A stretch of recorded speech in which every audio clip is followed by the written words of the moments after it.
Hello friends, welcome to my YouTube channel stock की बात live. आज हम लोग जानेंगे कि आईडीएफसी फर्स्ट बैंक में हमारे पैसे डबल हो सकते हैं या ट्रिपल हो सकते हैं या फिर नहीं, वो हम लोग जानेंगे इस वीडियो में।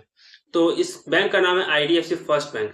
अगर अपने पैसे को हम लोग इस बैंक में अगर हम लोग डिपॉजिट भी कर देते हैं फिक्स के लिए, तो फिक्स डिपॉजिट करते हैं तो ये 10 साल लगाएगा। लेकिन यही पैसे अगर हम लोग स्टॉक्स में लगाते हैं तो आपके 2 साल में पैसे अच्छे खासे डबल हो जाएंगे। अच्छे 2 या 3 साल में पैसे को डबल हो जाएंगे। ठीक है, तो हम लोग जानेंगे इसको फंडामेंटली कितना स्ट्रॉन्ग है या डबल होगा या नहीं, वो हम लोग जानेंगे। तो इस कंपनी का अगर हम लोग मार्केट कैपिटलाइजेशन देखें तो 53,030 करोड़ की कंपनी है। और कंपनी का जो करंट प्राइस जो है 72 रुपये 30 पैसे है। और इस बैंक का हाई जो लगा है 84 रुपये 50 पैसे का और लो जो लगा है 52 रुपये 50 पैसे का।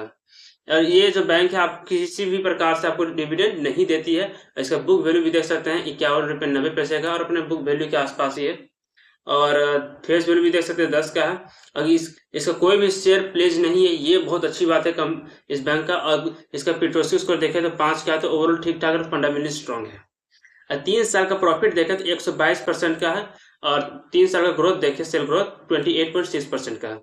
और पिछले साल का सेल ग्रोथ है 14.5% और पिछले बार का तो नेगेटिव में। लेकिन ओवरऑल देखा जाए तो ये एक अच्छा स्टॉक है और आप इसमें इन्वेस्ट कर सकते हैं। ये आपको हो सकता है पैसे को डबल कर सकता है, इतना है पोटेंशियल। ठीक है, अब इस बैंक का अगर हम लोग प्रोमोटर्स होल्डिंग देखें तो प्रोमोटर्स पास कितनी होल्डिंग है?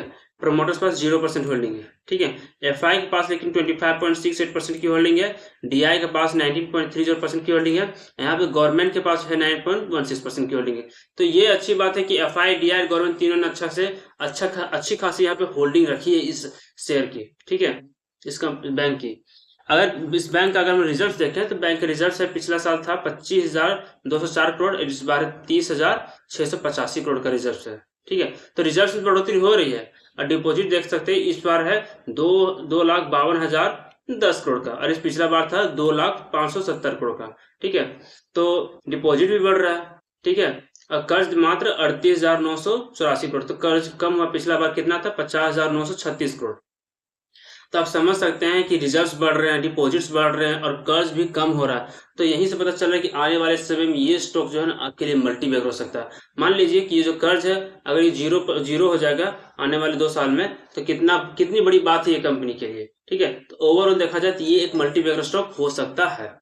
अगर इस कंपनी का अगर एक सेल देखें, ये रेवेन्यू कितना कमाई ये बैंक, तो पिछले साल का जो रेवेन्यू था इस बैंक का 30,325 करोड़ का था और इस बार है कितना 36,502 करोड़ का। ठीक है, और कंपनी का प्रॉफिट जो हुआ था 2,0942 करोड़ का और इस बार है 1,490 करोड़। ठीक है, हालांकि इस बार इस बैंक का प्रॉफिट थोड़ा सा कम है क्योंकि कंपनी यहाँ पर खर्च जो है बैंक का वो थोड़ा कुछ ज्यादा हो गया। अगर ये बैंक अपने खर्च को थोड़ा सा कंट्रोल कर लेगी तो अच्छी खासी यहाँ पे प्रॉफिट होगी कंपनी की और अच्छा खासा ये आपको दिखेगा आगे।